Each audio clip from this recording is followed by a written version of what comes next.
وَلَقَدْ يَسَّرْنَا الْقُرْآنَ لِلذِّكْرِ، اور بے شک ہم نے قرآن کو نصیحت کے لیے آسان کر دیا ہے۔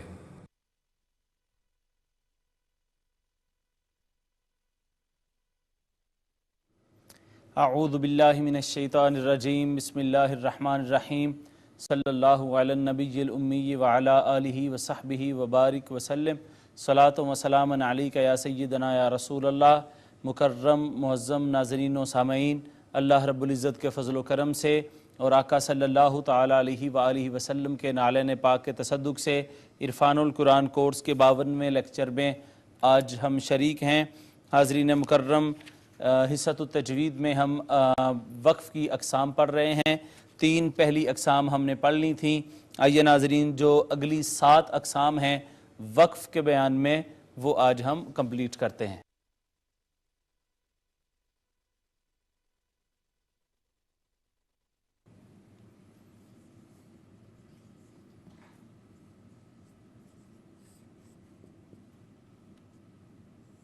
وقف بالاسکان،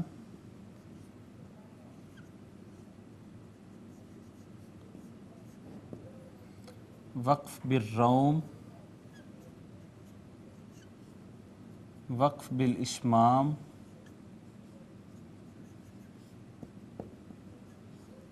وقف اختیاری، وقف اختباری، وقف اضطراری اور وقف انتظاری۔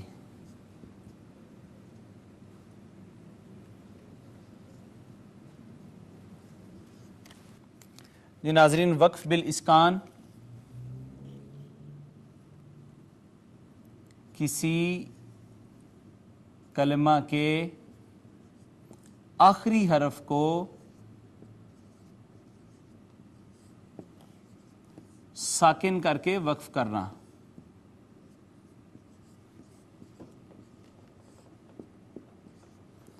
مثلا تھا ایاک نعبد و ایاک نستعین، یہ جمع متکلم کا صیغہ ہے اور یہ مرفوع تھا، نستعین تھا، لیکن آخر میں رکنے کی غرض سے، وقفی غرض سے ہم نے اس کو ساکن کر دیا، تو چونکہ سکون دیکھ کر وقف کیا ہے اس وجہ سے اس کو وقف بالاسکان کہتے ہیں۔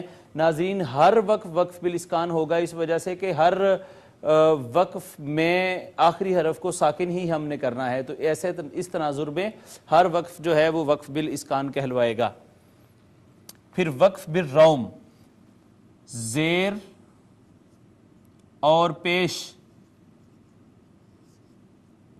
والے حرف پر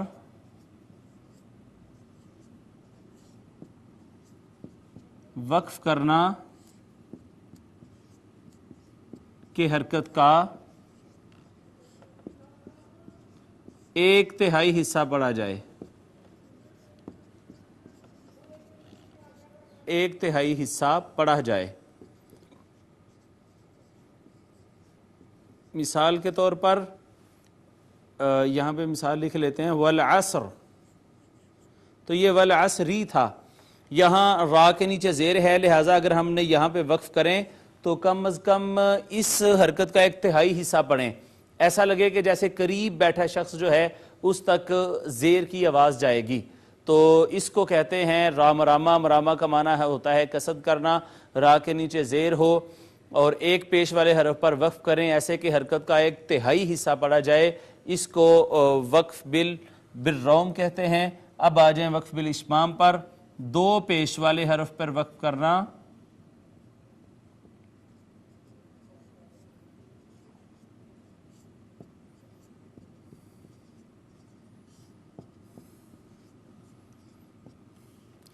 کہ ہونٹ گول رہ جائیں،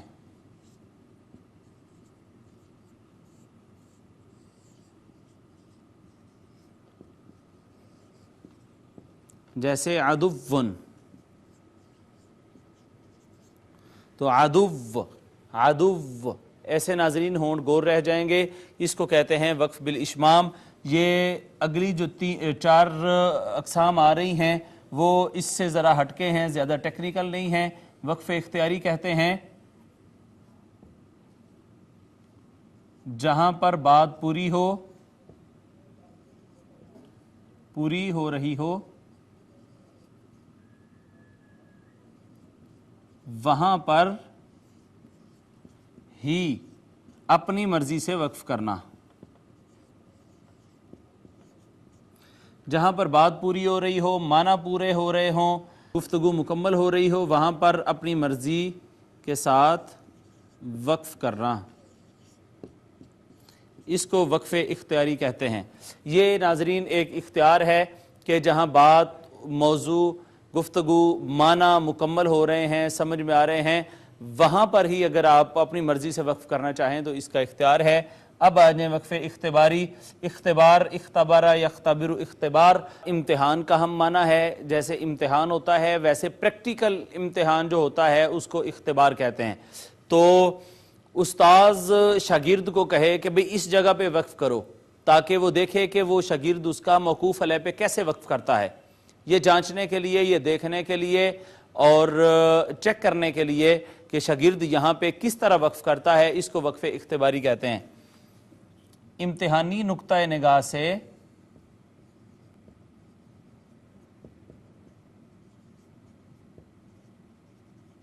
استاد کا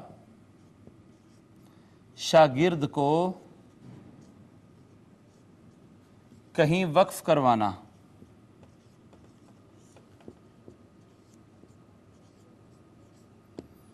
اس کے بعد آ جائیں اضطراری. اضطراری ناظرین اچانک کھانسی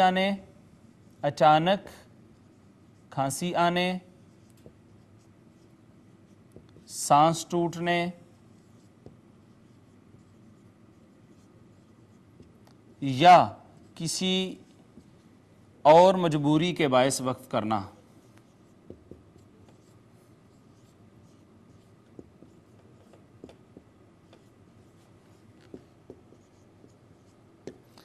آخری رہ گیا ہے وقف انتظاری. ناظرین اکرام، یہ وقف انتظاری ایسا وقف ہے جو اساتذہ قرات کے لیے ہوتا ہے. جن اساتذہ نے، جن قراء نے قرات کی 7 اقسام پڑھی ہوتی ہیں، 7 پڑھا ہوتا ہے اور وہ ہر لہجے سے پڑھنا جانتے ہیں. اساتذہ قرات ایک آیت کریمہ کو ایک لہجے سے پڑھیں اور پھر اس نیت سے وقف کریں کہ اسی آیت کریمہ کو دوسرے قرات کے دوسرے لہجے سے پڑھیں گے، اور پھر اس نیت سے وقف کریں کہ اسی آیت کریمہ کو دوسرے لہجے کے ساتھ پڑھیں گے. اس کو وقف انتظاری کہتے ہیں. قرات کی ایک وجہ پڑھنے کے بعد، قرات کی ایک وجہ پڑھنے کے بعد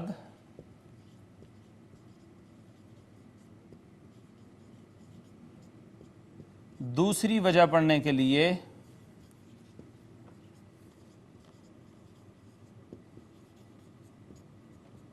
وقف کرنا. دوسری وجہ پڑھنے کے لیے وقف کرنا، یہ ناظرین وقف انتظاری ہے.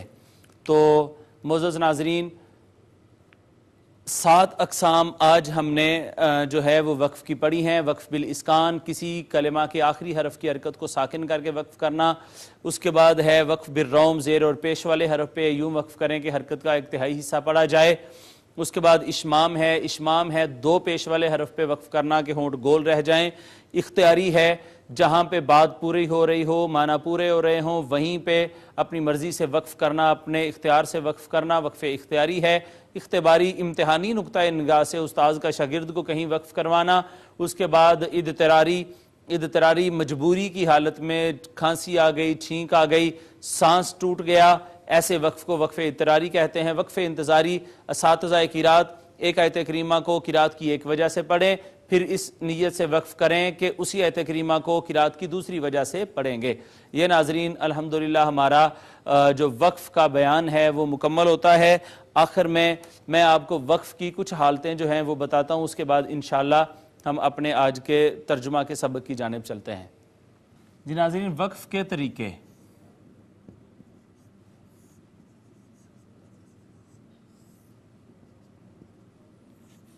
دیکھیں، جب بھی ہم وقف کریں تو زبر ہو، زیر ہو، پیش ہو، دو زبر ہو، دو زیر ہو، دو پیش ہو، ناظرین یہ ساری کی ساری اڑ جاتی ہیں، ختم ہو جاتی ہیں، وقف کی جگہ پہ اس کو ختم کر دیا جاتا ہے، سوائے اس کے کہ دو زبر پلس الف آ جائے۔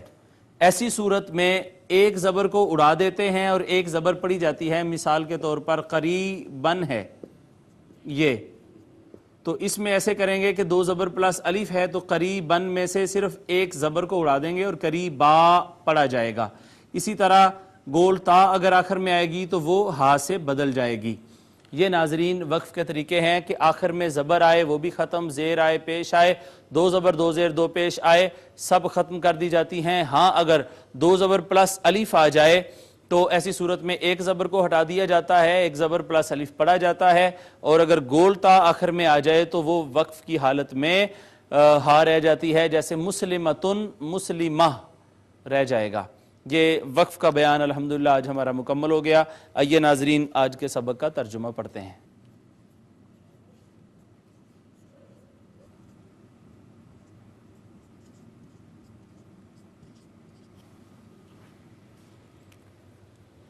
آئیے ناظرین آج کے سبق کا پہلے تلفظ صحیح کرتے ہیں اور تجوید کے احکام جو آج کے سبق میں آئے ہیں ان کو پوائنٹ آؤٹ کرنے کے بعد پھر ہم آج کے سبق کا کریں گے انشاءاللہ لفظی ترجمہ۔ اعوذ باللہ من الشیطان الرجیم، بسم اللہ الرحمن الرحیم۔ وَقَالُوا لَن يَدْخُلَ الْجَنَّةَ إِلَّا مَنْ كَانَ هُودًا۔ ناظرین الف مدہ ہے، واو بھی مدہ ہے، یا ما قبل نون ساکن یا حروف ادغام میں سے تھی، ادغام بالغنہ، اس کے بعد دال ساکن آئی، اس پہ کلکلہ ہوگا، نون مشدد پہ غنہ ہوگا، الف مدہ ہے، نون ساکن پہ اخفا ہوگا، پھر الف مدہ ہے، پھر ناظرین نون تنوین کے بعد حرف اظہار حمزہ، لہٰذا یہاں پہ اظہار ہوگا، واو کا ما قبل مفتوح ہے۔ او نصارى تلك امانيهم، واو ما قبل مفتوح ہے، واو لین ہے، الف المدیہ صغیرہ ہے، الف المکسورہ ہے، پھر الف مدہ ہے، پھر ناظرین میم ساکن پہ اظہار شفوی ہے۔ قل هاتوا برهانكم ان كنتم صادقین، الف مدہ ہے ناظرین، پھر واو مدہ ہے، پھر را ساکن ما قبل مضموم ہے، را مفخم پڑھی جائے گی، الف مدہ میم ساکن پہ اظہار شفوی، نون ساکن پہ اخفا، پھر نون ساکن پہ اخفا، پھر میم ساکن پہ اظہار شفوی، الف المدیہ صغیرہ ہے اور یا کا ما قبل مکسور ہونے کی وجہ سے یا مدہ ہے، اور حرف مدہ کے بعد سکون آ گیا، سکون عارضی ہے تو مد عارض۔ بَلَا مَنْ أَسْلَمَ وَجْهَهُ لِلَّهِ وَهُوَ مُحْسِنٌ فَلَهُ، یہاں پہ الف المقصورہ ہے، اس کے بعد نون ساکن کے بعد حمزہ حرف اظہار میں سے، لہٰذا یہاں پہ اظہار ہوگا، اس کے بعد جیم ساکن کلکلہ ہوگا، واو المدیہ صغیرہ، اس میں جلالت کا ما قبل مکسور، لہٰذا اس کو مرقق بریک پڑھیں گے، الف المدیہ الصغیرہ، اس کے بعد ناظرین یہاں پہ نون تنوین پہ اخفا ہوگا، فَلَهُ أَجْرُهُ عِنْدَ رَبِّهِ، یہاں پہ ناظرین مد منفصل ہے، جیم پہ قلقلہ ہے، واو المدیہ صغیرہ ہے، نون ساکن پہ اخفا، اس کے بعد یا المدیہ صغیرہ، وَلَا خَوْفٌ عَلَيْهِمْ وَلَا هُمْ يَحْزَنُونَ، یہاں یہ الف مدہ ہے، واو کا ما قبل مفتوح، واو لین، نون تنوین کے بعد حرف اظہار، لہٰذا یہاں پہ اظہار، یا کا ما قبل مفتوح، یا لین، میم ساکن پہ اظہار شفوی، پھر الف مدہ میم ساکن پہ پھر اظہار شفوی، اور پھر واو مدہ حرف مدہ کے بعد سکون عارضی، لہٰذا مد عارض بھی یہاں پہ ہوگی۔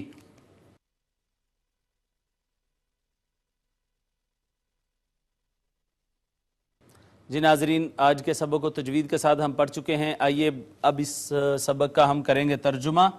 واو کا معنی ہے اور، قالو فعل ماضی جمع مذکر غائب کا صیغہ ہے، انہوں نے کہا، لن یدخلا حرف ناصبہ میں سے ہرگز نہیں، یدخلو تھا، یدخلا حرف ناصب کی وجہ سے رہ گیا، یدخلو جنت میں داخل ہوگا، ہرگز نہیں داخل ہوگا جنتا جنت میں، الا سوائے، من موصولہ ہے، معنی ہے جو، کانا فی الماضی واحد مذکر غائب، جو ہوگا یا جو ہوا، ہودن یہودی، او کا معنی ہے یا، نصارہ نصرانی، تو وہ کہتے ہیں کہ ہرگز یہودیوں اور عیسائیوں کے، نصرانیوں کے علاوہ کوئی جنت میں نہیں جائے گا۔ تل کا اس میں اشارہ ہے، واحد مؤنث کا صیغہ ہے، اس کا معنی ہے وہ، بعید کا صیغہ ہے، امانیہم، امانیج امنیہ کی جمع ہے، اس کا معنی ہے باطل امیدیں، یہ باطل امیدیں ہیں، ہم اس میں ضمیر جمع مذکر غائب کی، ان کی، یہ تو ان کی باطل امیدیں ہیں۔ کل فعل امر ہے، واحد مذکر حاضر کا صیغہ ہے، آپ فرما دیں ہاتو فعل امر جمع مذکر حاضر کا یہ بھی صیغہ ہے، اس کا معنی ہے تم لے آؤ۔ برہان کہتے ہیں پختہ پکی دلیل کو، تم لے آؤ دلیل، کم اس میں ضمیر جمع مذکر حاضر کی، اپنی، تم اپنی دلیل لے آؤ۔ ان کا معنی ہے اگر، کن تم فعل ماضی جمع مذکر غائب، ہو تم، اگر ہو تم، صادقین میں یا نون جمع کے لیے، معنی سب یا سارے، اگر تم سارے صادق سچے ہو، اگر تم سچے ہو تو پھر اپنی دلیل لاؤ۔ بلا کا معنی ہے ہاں یا کیوں نہیں، کبھی اس کا ترجمہ کیا جاتا ہے۔ من کا معنی ہے جو، من موصولہ ہے۔ اسلم فعل ماضی واحد مذکر غائب، جس نے جھکا دیا، وجہہ، وجہ چہرہ، ہو اس میں ضمیر واحد مذکر غائب کی، اس کا مرجع ہے من موصولہ، جس نے اپنا چہرہ جھکا دیا، للہ لام زیر لی، لیے کے لیے، واسطے اس میں جلالت، اس اللہ کے واسطے جس نے اپنا چہرہ جھکا لیا۔ واو کا معنی ہے اور، ہوا اس میں ضمیر واحد مذکر غائب کی، اور وہ محسن احسان کرنے والا ہو گیا، نیکوکار ہو گیا، اور وہ نیکوکار ہو گیا۔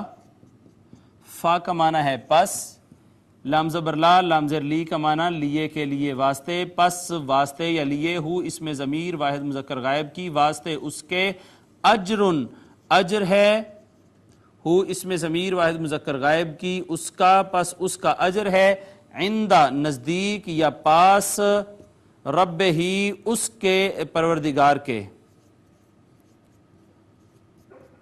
ہی اس میں ضمیر واحد مذکر غائب کی، اس کے پروردگار کے نزدیک اس کا اجر ہے۔ واو کا معنی اور، لا کا معنی ہے نہیں، لا نافیہ ہے۔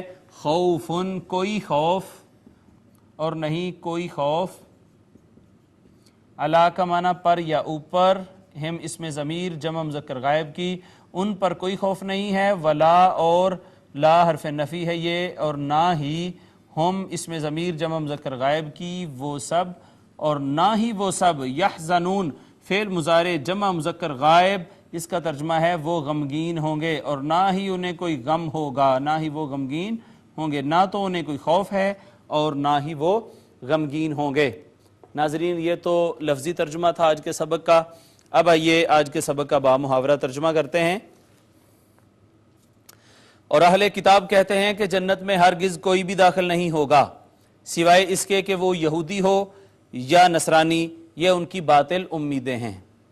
آپ فرما دیں کہ اپنی اس خواہش پر سند لاؤ اگر ہو تم اپنے دعوے میں سچے، ہاں جس نے اپنا چہرہ اللہ کے لیے جھکا دیا اور وہ نیکوکار ہو گیا تو اس کے لیے اس کا اجر اس کے رب کے ہاں ہے، اور ایسے لوگوں پر نہ کوئی خوف ہوگا اور نہ وہ غمگین ہوں گے۔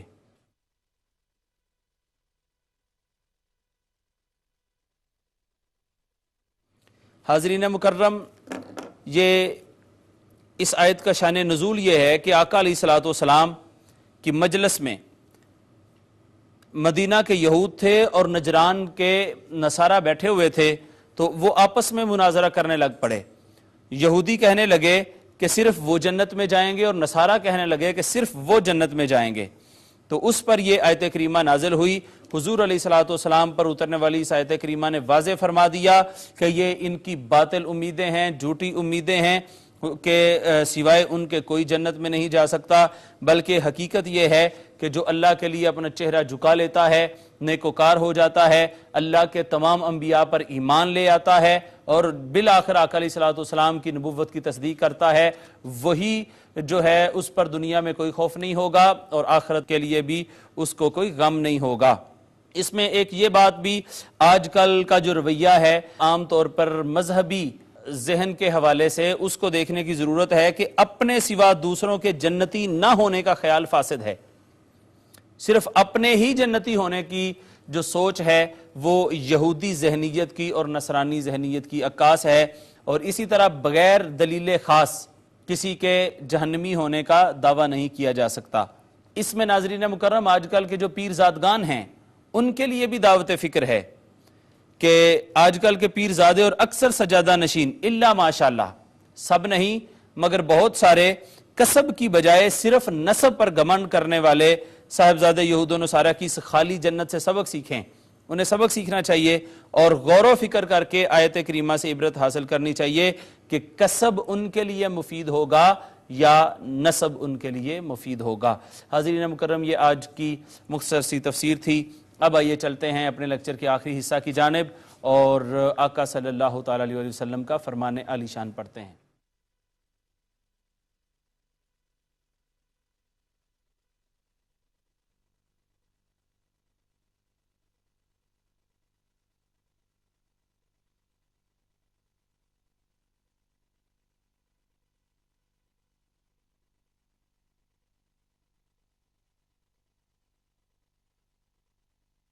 ابن عمر رضی اللہ تعالیٰ عنہما فرماتے ہیں، نہا رسول اللہ صلی اللہ تعالیٰ علیہ وسلم عن الوصال، رسول اللہ صلی اللہ علیہ وسلم نے منع فرما دیا عن الوصال، وصال کے روزوں سے۔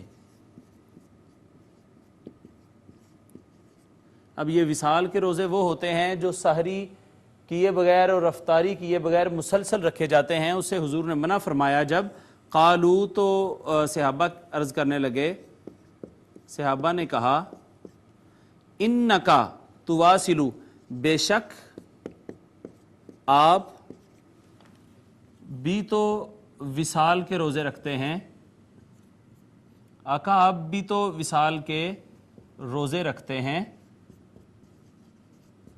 قال، حضور نے فرمایا، حضور صلی اللہ علیہ وسلم نے فرمایا، انی لست مثلکم، بے شک میں ہرگز تمہاری مثل نہیں ہوں، بے شک میں ہرگز تمہاری مثل نہیں ہوں۔ انی اطعم، و اس کا بے شک مجھے کھلایا جاتا ہے اور پلایا جاتا ہے، بے شک مجھے اپنے رب کی طرف سے کھلایا جاتا ہے اور پلایا جاتا ہے۔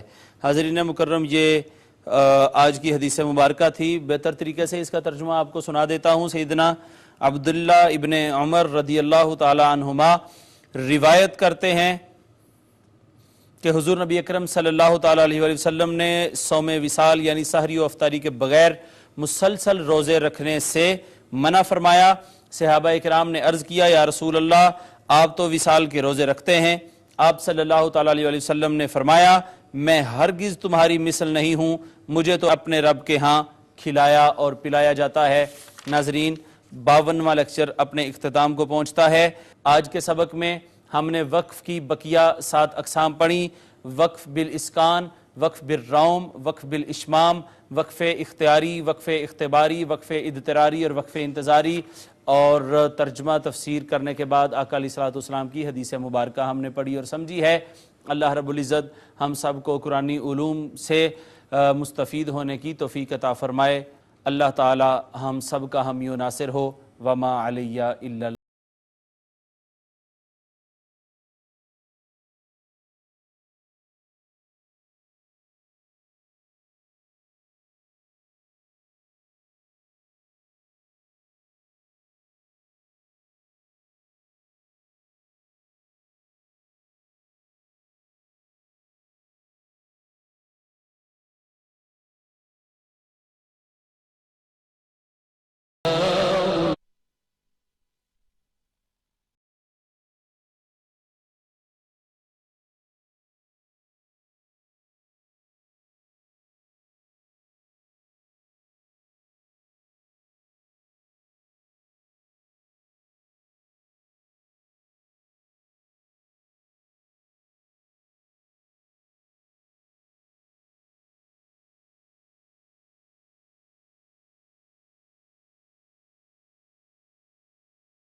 وَلَقَدْ يَسَّرْنَا الْقُرْآنَ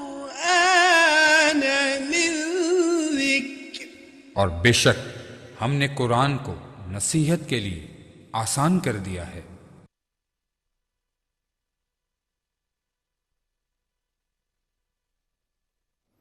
اعوذ باللہ من الشیطان الرجیم، بسم اللہ الرحمن الرحیم، اللہم صلی علی سیدنا و مولانا محمد وعلی آلہ وصحبہ وبارک وسلم، صلاۃ و سلاما علیک یا سیدنا یا رسول اللہ۔ معزز و مکرم ناظرین و سامعین، اللہ رب العزت کے فضل و کرم سے اور حضور نبی رحمت، حضور مدنی تاجدار کریم آقا صلی اللہ تعالی علیہ وآلہ وسلم کے نعلین پاک کے تصدق سے عرفان القرآن کورس کے 53ویں لیکچر میں آج ہم شریک ہیں۔ آئیے ناظرین، سب سے پہلے آج کی تجوید کا سبق پڑھتے ہیں۔ تجوید کے باب میں ہم لوگ وقف کا بیان ختم کر چکے، آج آخری باب ہمارا شروع ہو رہا ہے، آخری فصل شروع ہو رہی ہے، وہ ہے صفات حروف کا بیان۔ صفت کہتے ہیں ناظرین کہ جب کوئی حرف ادا ہوگا تو وہ کیسے ادا ہوگا، پر کر کے پڑھیں گے، باریک کر کے پڑھیں گے، جنبے سے پڑھیں گے، بغیر جنبے سے پڑھیں گے، سختی سے پڑھیں گے، نرمی سے پڑھیں گے، تو اس کو کہتے ہیں صفات حروف کی۔ آئیے ناظرین آج صفات حروف کا بیان شروع کرتے ہیں۔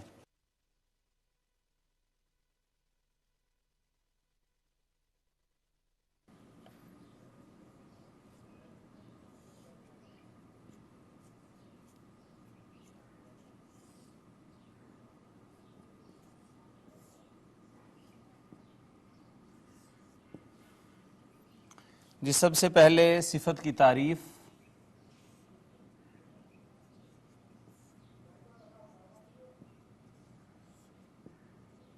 کہ صفت کسے کہتے ہیں؟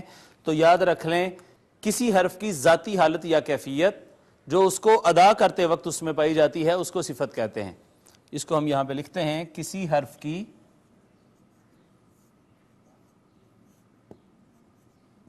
ذاتی حالت یا کیفیت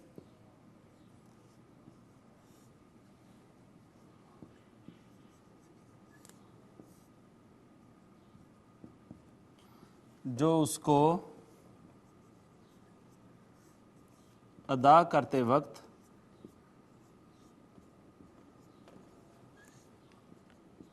اس میں پائی جائے،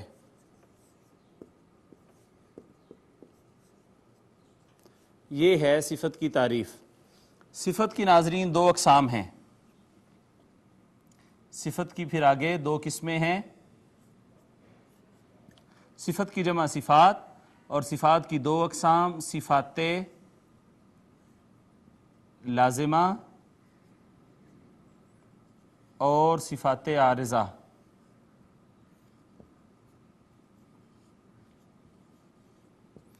جی تو ناظرین، جیسے کہ نام سے ہی ظاہر ہے، کچھ صفات ایسی ہیں جن کا حرف میں پایا جانا ہمیشہ لازمی اور ضروری ہوتا ہے، ان کے بغیر حرف صحیح طور پر ادا ہی نہیں ہوتا۔ اسی طرح صفات عارضہ یہ بھی نام سے ظاہر ہے کہ ایسی صفات جو کبھی ہوں کبھی نہ ہوں، ان کے نہ ہونے سے حرف تو ادا ہو جائے گا لیکن اس کی خوبصورتی متاثر ہوگی۔ اس کی تعریف ہم لکھ لیتے ہیں، صفات لازمہ جن کا حرف میں پایا جانا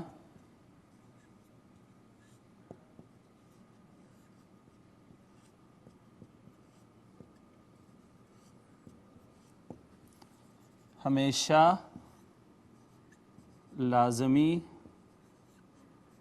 اور ضروری ہو۔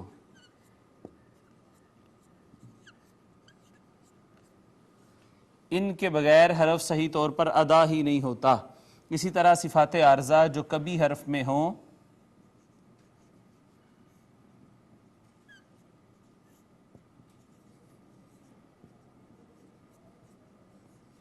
کبھی نہ ہوں، ان کے بغیر حرف تو ادا ہو جاتا ہے، حرف تو ادا ہو جائے گا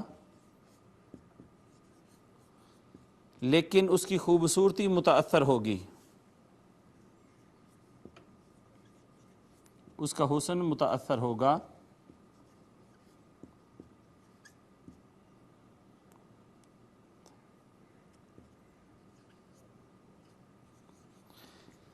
جی ناظرین، یہ صفات لازمہ اور صفات عارضہ دو اقسام ہیں۔ صفات کی لازمہ وہ صفات ہوتی ہیں جن کا ہمیشہ لازمی طور پر حرف کے اندر پایا جانا ضروری ہے، ان کے بغیر حرف صحیح طور پر ادا نہیں ہوتا۔ اور صفات عارضہ وہ ہیں اپنے نام سے ظاہر ہے، ہوں تو ٹھیک ہے، نہ ہوں تو حرف ادا ہو جائے گا لیکن اس کی خوبصورتی جو ہے وہ متاثر ہوگی۔ ناظرین کرام، اب یہ بات ہمارے علم میں آ گئی کہ صفات لازمہ ہوں نہ ہوں دونوں صورتوں میں کام چل جاتا ہے۔ اب آگے صفات لازمہ کی دو اقسام ہیں۔ صفات لازمہ کی دو اقسام ہیں ناظرین،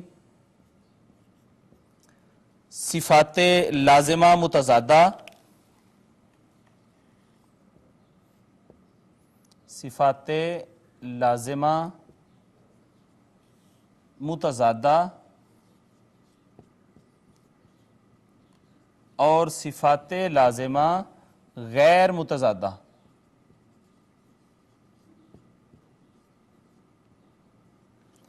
جی ناظرین، یہ دو اقسام ہیں صفات لازمہ کی، ایک متضادہ اور ایک غیر متضادہ۔ اب یہ متضادہ کیا ہوتا ہے اور غیر متضادہ کیا ہوتا ہے، انشاءاللہ آنے والے لیکچر میں ہم اس کی بھی ڈیٹیل پڑھیں گے۔ آج کے لیکچر میں ہم نے صفت کہا کہ کسی حرف کی ذاتی حالت یا کیفیت جو اس کو ادا کرتے وقت، جو اس کو پروننسیٹ کرتے وقت اس میں پائی جائے، وہ صفت کہلاتی ہے۔ صفت کی جمع صفات ہے۔ صفات کی دو اقسام، صفات لازمہ، صفات عارضہ۔ لازمہ وہ جن کا ہمیشہ ہر وقت ہونا ضروری ہے حرف میں، ان کے بغیر حرف ادا نہیں ہو سکتا۔ عارضہ وہ ہیں جو کبھی ہوں کبھی نہ ہوں، ان کے نہ ہونے سے حرف تو ادا ہو جائے گا لیکن اس کی خوبصورتی متاثر ہوگی۔ ناظرین، صفات لازمہ کی پھر آگے مزید دو اقسام ہیں، صفات لازمہ متضادہ، صفات لازمہ غیر متضادہ۔ اب یہ متضادہ اور غیر متضادہ کیا ہیں، انشاءاللہ اگلے لیکچر میں ہم یہ پڑھیں گے۔ آئیے ناظرین، اب آج کے سبق کا ہم ترجمہ کرتے ہیں۔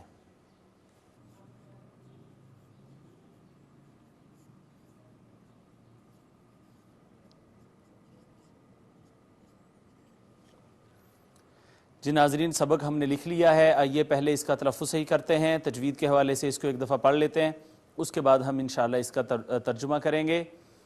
اعوذ باللہ من الشیطان الرجیم، بسم اللہ الرحمن الرحیم۔ وقالت اليهود ليست النصارى على شيء وقالت النصارى، یہاں پہ ناظرین واو گول ہونٹ کر کے پڑھیں گے۔ الف کا ما قبل مفتوح ہے، الف مدہ ہے، واو مدہ ہے، یا کا ما قبل مفتوح ہے، یا لین ہے، نون مشدد پہ غنہ ہے، الف المدیہ صغیرہ، الف المکسورہ، پھر الف المکسورہ، پھر یا کا ما قبل مفتوح، یا لین، پھر واو کا ما قبل نون تنوین ادغام بالغنہ، الف مدہ ہے، نون مشدد پہ غنہ ہے، اور الف المدیہ صغیرہ، اور پھر یہ الف المکسورہ۔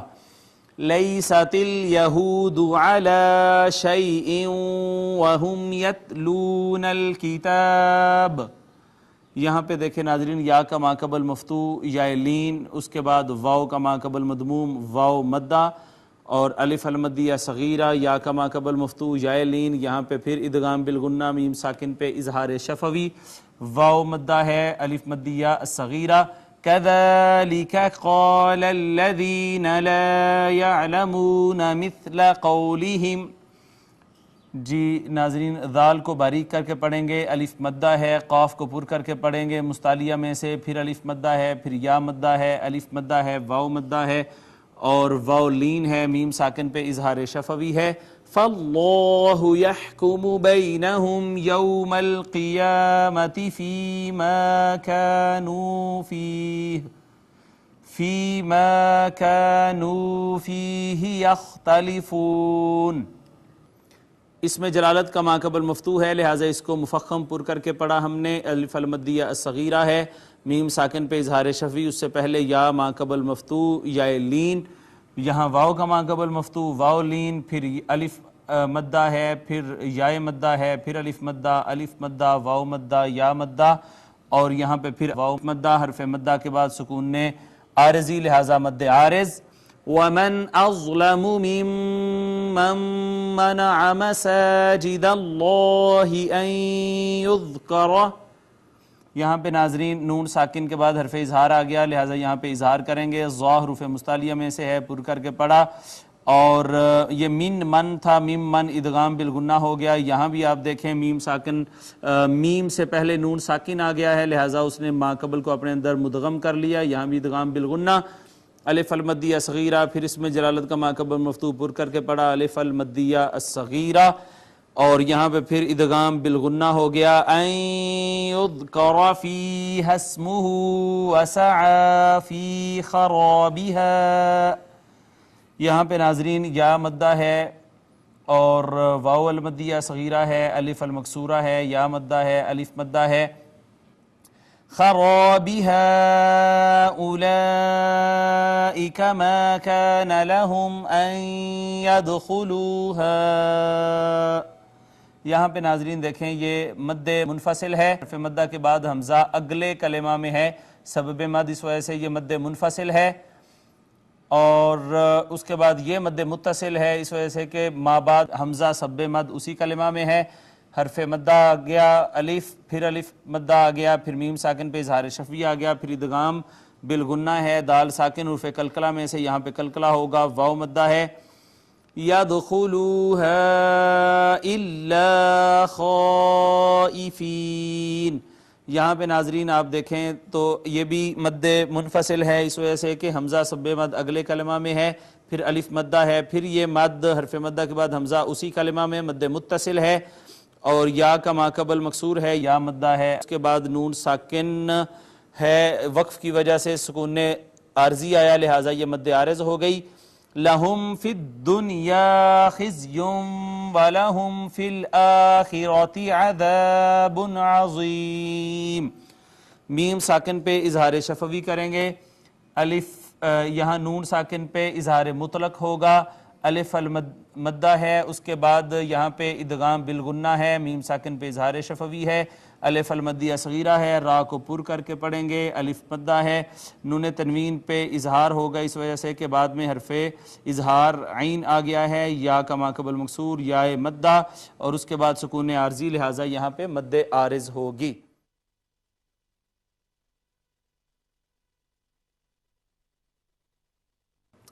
جی ناظرین یہ تو ہم نے اس کو تجوید کے ساتھ پڑھا، اب آئیے اس کا ترجمہ بھی لفظی طور پہ کرتے ہیں۔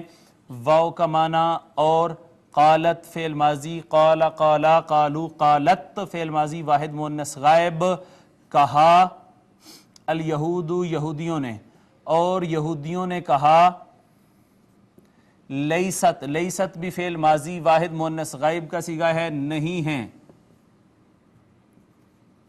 النصارى، النصارى نصرانی،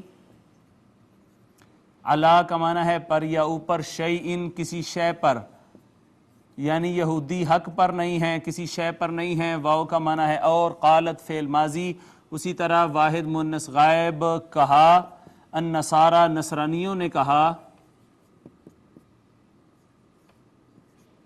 لیست الیہود، لیست بھی فعل ماضی واحد مؤنث غائب، نہیں ہیں، الیہود یہودی، علی شیئن، علی کا معنی پر یا اوپر، شیئن کسی شے کے، یعنی کسی حق پر یہودی نہیں ہے۔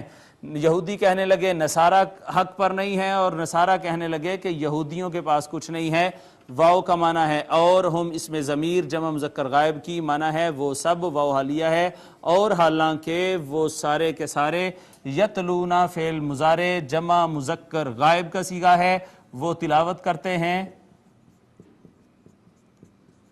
الکتابہ کتاب کی، حالانکہ وہ سارے کے سارے اہل کتاب ہیں، کتاب کی تلاوت کرتے ہیں۔ کذالکا اس میں اشارہ بعید کا واحد مذکر کا صیغہ ہے، اسی طرح یا اسی طرح اس کا ترجمہ کریں گے، قال فعل ماضی واحد مذکر غائب، کہا اسی طرح کہا، الذین اس میں موصولہ ہے جمع مذکر کا صیغہ ہے، اسی طرح کہا جنہوں نے، لا حرف نفی ہے، معنی ہے نہیں ہے، نہیں ہے، یعلمون، یعلمون فعل مضارع جمع مذکر غائب وہ جانتے، اسی طرح انہوں نے کہا جو نہیں جانتے، مثل قولہم، مثل طرح کا قول، قول یا بات، ہم اس میں ضمیر جمع مذکر غائب کی، ان کے، یعنی ان کے قول کی طرح کی ہی وہ لوگ بھی بات کرتے ہیں جو کتاب کے علم کو بالکل نہیں جانتے. قال الذین، وہ لوگ جنہوں نے وہ جو لا یعلمون بالکل نہیں جانتے، علم نہیں رکھتے، مثل قولہم، وہ بھی انہی کی طرح کا قول کہتے ہیں. فا کا معنی ہے پس، اللہ، پس اللہ رب العزت یحکمو فعل مضارع واحد مذکر غائب، وہ فیصلہ فرما دے گا، بے شک وہ اللہ فیصلہ فرما دے گا. بینہم، بین کا معنی ہوتا ہے درمیان، ہم اس میں ضمیر جمع مذکر غائب کی، ان کے درمیان اللہ پاک فیصلہ فرما دے گا. یوم القیامتی، دن قیامت کے دن اللہ پاک ان کے درمیان فیصلہ فرما دے گا کہ کون صحیح ہے اور کون صحیح نہیں ہے. فی کا معنی ہے میں، ما موصولہ ہے، معنی ہے جو، اس بارے جو، کانو فعل ماضی جمع مذکر غائب کی، وہ تھے. فی کا معنی میں، ہی اس میں ضمیر واحد مذکر غائب کی جس میں کہ وہ تھے. یختلفون فعل مضارع جمع مذکر غائب، وہ اختلاف کیا کرتے. یختلفون مضارع ہے، اس کے پہلے کانو آ گیا تو یہ ماضی استمراری ہو گئی، وہ اختلاف کیا کرتے. تو جس بارے وہ اختلاف کیا کرتے تھے اس میں قیامت کے دن اللہ ان کا فیصلہ فرما دے گا. واو کا معنی ہے اور، من کا معنی ہے کون. ازلمو فعل ماضی ہے واحد مذکر غائب کا صیغہ ہے، ظالم ہوگا، کون ظالم ہوگا، اس سے بڑھ کر کون ظالم ہوگا. من کا معنی ہے سے، من کا معنی ہے جو، اس سے جو. منع فعل ماضی واحد مذکر غائب، جو منع کرے گا، منع کرتا ہے. مساجد اللہ، اللہ کی مساجد سے، جو اللہ کی مساجد سے منع کرے اس سے بڑھ کر کون ظالم ہوگا. ان کا معنی ہے کہ، ان حروف نواسبہ میں سے. اور یذکر فعل مضارع مجہول واحد مذکر غائب کا صیغہ ہے، یہ یذکرو تھا اور حرف نواسب ان نے آ کر اینڈ پہ نصب دے دی ہے، تغیرات مضارع میں سے ہے یہ. یذکرہ کہ ذکر کیا جائے، کہ ذکر کیا جائے، کہ ذکر کیا جائے. فی کا معنی ہے میں، ہا اس میں ضمیر واحد مؤنث غائب کی، اس کا مرجع مسجد ہے، اس میں ذکر کیا جائے. اسم ہو، نام کا، ہو اس میں ضمیر واحد مذکر غائب، اس کے نام کا اس میں ذکر کیا جائے.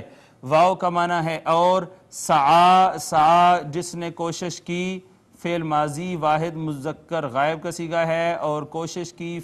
وسعا فی کا معنی ہے میں.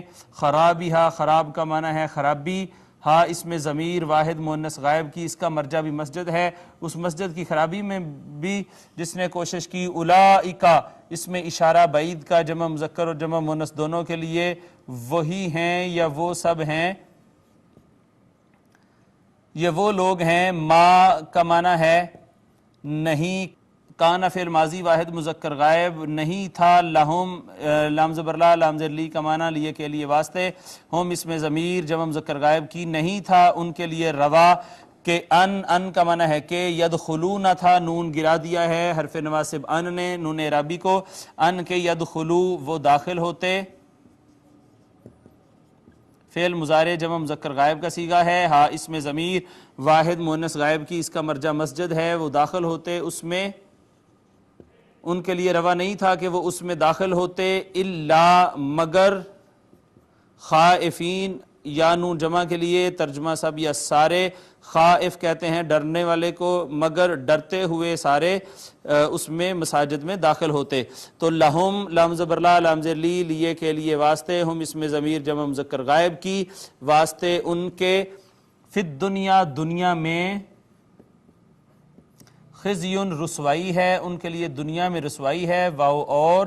لہم لیے، ہم اس میں ضمیر جمع مذکر غائب کی، لیے ان کے. فی کا معنی ہے میں، آخرہ آخرت میں، اور آخرت میں ان کے لیے عذاب عظیم، عذاب عظیم ہے.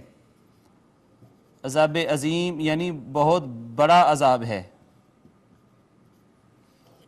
جی ناظرین، یہ آج کے ہمارے سبق کا لفظی ترجمہ ہم نے کیا ہے. آئیے با محاورہ ترجمہ کرنے کے بعد پھر آج کے سبق کی ہم تفسیر کرتے ہیں.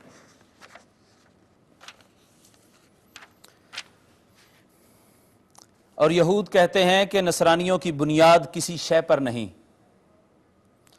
اور کہتے ہیں نصرانی کے یہودیوں کی بنیاد کسی شے پر نہیں، حالانکہ وہ کتاب پڑھتے ہیں. اسی طرح وہ لوگ جن کے پاس علم ہی نہیں وہ بھی انہی جیسی بات کرتے ہیں، پس اللہ فیصلہ فرما دے گا ان کے درمیان قیامت کے دن اس معاملے میں خود ہی جس میں وہ اختلاف کرتے رہتے ہیں۔ اور اس شخص سے بڑھ کر کون ظالم ہوگا جو اللہ کی مسجدوں میں ذکر کیے جانے سے روک دے اس کے نام کا اور انہیں ویران کرنے کی کوشش کرے۔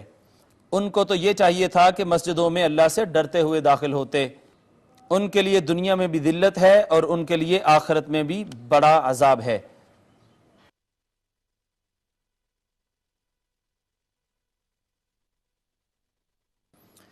حاضرین مکرم، اس آیت میں یہود کے 36ویں معاملہ کا ذکر ہے اور اس برائی میں نصارہ اور مشرکین عرب بھی شامل ہیں۔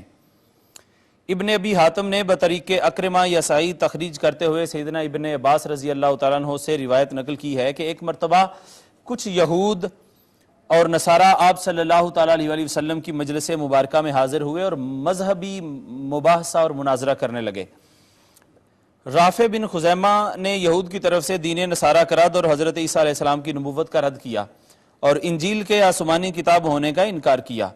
اسی طرح نصارہ نے مذہب یہود کا اور حضرت موسیٰ علیہ السلام کی رسالت کا اور تورات کے کتاب اللہ ہونے کا بطلان کیا۔ حق تعالیٰ نے اسی مذہبی تعصب کو نقل کر کے رد فرمایا ہے۔ یہاں تفسیر جلالین کا میں ایک اقتباس پڑھنا چاہ رہا ہوں جو مشائخ اور علماء اپنے طریقوں پر اس درجہ مگن اور پھولے ہوئے ہیں کہ دوسرے اہل حق کی تنقیص اور تحقیق سے بھی نہیں شرماتے، وہ اس آئینہ میں اپنا عکس ملاحظہ فرمائیں۔ یہ یہود و نصارہ کا وتیرہ ہے کہ وہ ایک دوسرے کی تنقیص کرتے تھے اور ایک دوسرے کی تحقیر کرتے تھے، حالانکہ دونوں اہل کتاب تھے۔ حاضرین مکرم، مسلمانوں کے مابین فرقہ وارانہ اور مسل کی اختلافات میں یہ رجحان کہ دوسرے مسلک کے لوگوں کو کلیتاً کافر و مشرک اور بدعتی اور جہنمی قرار دینا اور بلا امتیاز مخالف علماء اور ان کے پیروکاروں کو لا شیئن اور لن يدخل الجنہ کے فتووں سے نوازنا صحیح نہیں ہے۔ یہ وتیرہ دراصل یہودیوں اور عیسائیوں کا ہے۔ قرآن مجید نے اس کی مذمت کی ہے۔ ہر فرد کے عقیدہ و عمل کی مناسبت سے الگ حکم ہونا چاہیے۔ مساجد میں ذکر الہی سے روکنے والے دراصل مساجد کی بربادی اور ویرانی کا باعث بنتے ہیں۔ مساجد میں بے باکی اور ایک دوسرے پر زیادتی کی جسارت سخت بے ادبی اور ظلم ہے۔ مساجد کی بے حرمتی کی سزا آپ نے دیکھ لی کہ لہم فی الدنیا خزی ولہم فی الآخرۃ عذاب عظیم۔ مساجد کی بے حرمتی اور ویرانی کا باعث بننے والے دنیا میں ذلت اور آخرت میں عذاب عظیم کے مستحق ہیں۔ ناظرین، یہ مختصر سی تفسیر ہم نے کی ہے آج کے سبق کی۔ اب آئیے اپنے لیکچر کے آخری حصہ کی جانب چلتے ہیں اور حصۃ الحدیث میں حضور صلی اللہ تعالیٰ علیہ وسلم کا فرمان علی شان پڑھتے ہیں۔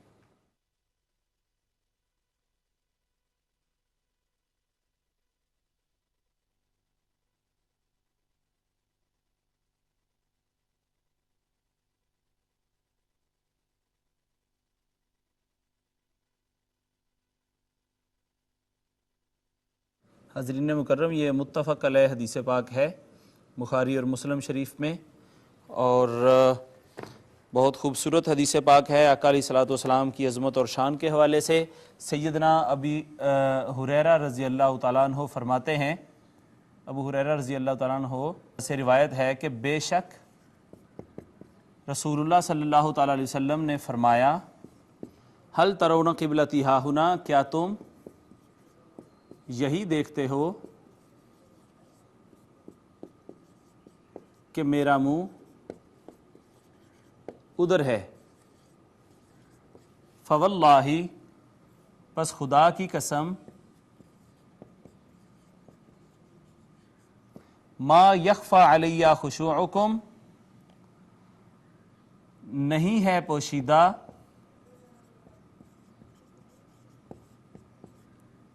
مجھ سے تمہارے دلوں کا خشوع و خضوع، مجھ سے تمہارا خشوع و خضوع